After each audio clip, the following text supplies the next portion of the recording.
संपूर्ण हक लेने के लिए संपूर्ण आहुति भी देनी है।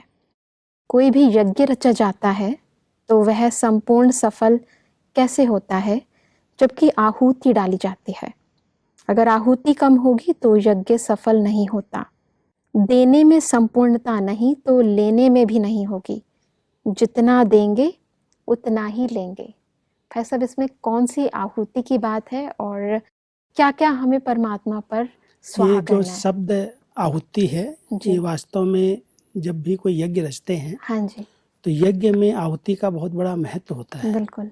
और उसमें तो स्थूल रूप में जौ, तिल, घी, कई चीज़ों की आहुति देते हैं। बिल्कुल। और आहुति भी पूर्ण रीति से देते हैं, ऐसे नहीं कुछ बचा लिया। हाँ जो जी, कुछ बचता है वो भी अंत में सब स्वाहा कर स्वाहा कर देते हैं। देते।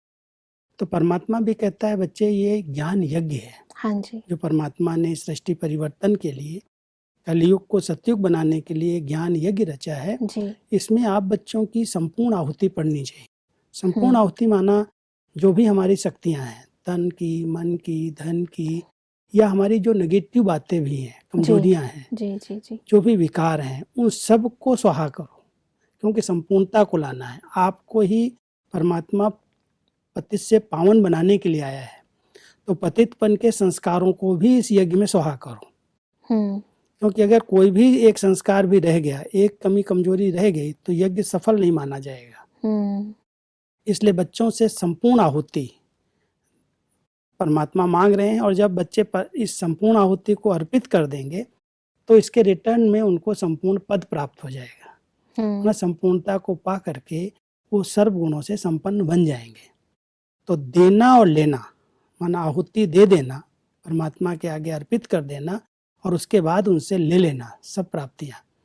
तो ये एक विधि है इस यज्ञ के अंदर, ज्ञान यज्ञ के अंदर, अपनी सब विकारों की, बुराइयों की, कमी कमजोरियों की, और साथ साथ जो कुछ मैंने अपना समझ रखा है, ये तन मेरा है, ये मन मेरा है, उस सब की आहुति। ये आहुति संपूर्ण जब पड़ जाए, सबकी पड़े एक साथ, तब सृष्टि परिवर्तन हो। बहुत सुंदर भाई साहब, लेकिन फिर भी कई बार हमें ज्ञान के आधार पर तो पता चलता है कि हमें सब कुछ स्वाहा करना है। प्रैक्टिकली जब हम करने लगते हैं तो फिर इसके लिए बहुत सूक्ष्म चेकिंग चाहिए। कई बार हम समझते हैं हमने सब स्वाहा कर दिया। हाँ जी। लेकिन जब कोई परिस्थिति आती है, कोई ऐसी बात आती है, कहते हैं मेरे विचारों के अनुसार ये ठीक नहीं है।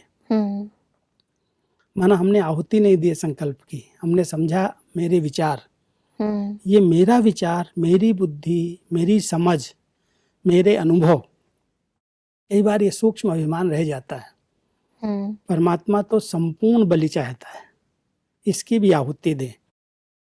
जैसे हमारी मातेश्वरी जी थी, किसी ने उनसे एक बार प्रश्न किया कि मम्मा, ये जो आज बाबा ने मुरली चलाई, इसमें आपका क्या विचार है? तो मम्मा ऐसे कहती, मेरा विचार कहाँ से आया? बाबा ने जो कहा वो सत्य वचन है। उनके मुख से जो विचार निकले, जो वाणी निकली, उसमें मेरे विचार, ये शब्द कहना ही गरांग है। उन्होंने अपने विचारों को भी समर्पित किया था, तब वो नंबर 1 पद प्राप्त किया। तो परमात्मा हम सबसे चाहते हैं बच्चे, संपूर्ण आहुति माना कोई भी प्रकार का जरा भी अहम भाव अंदर न रह जाए, तब संपूर्ण आहुति मानी जाएगी। सब एक है कि मैं अपने विचार प्रकट ना करूं, दूसरा है कि फिर परमात्मा के जो महावाक्य हैं उनको जब हम अपनी प्रैक्टिकल लाइफ से जोड़ते हैं, कुछ एग्जाम्पल्स कोट करते हैं, क्या इसे भी अपना विचार कहेंगे? नहीं, एग्जाम्पल देना, उस पर विचार सागर मंथन करना, उसकी गहराई में जाना, वो अलग बात है जी। लेकिन उन राइट महावाक्यों को जो भगवान ने कहे हैं, उनमें तर्क वितर्क करना, ये राइट नहीं है। ये अपनी बुद्धि, अपनी समझ का प्रयोग है। जब हमने समझ लिया ये जो महावाक्य उच्चारण हुए हैं, ये स्वयं परमात्मा ने उच्चारण किए हैं, ये सत्य हैं, यही सच्ची गीता का ज्ञान है।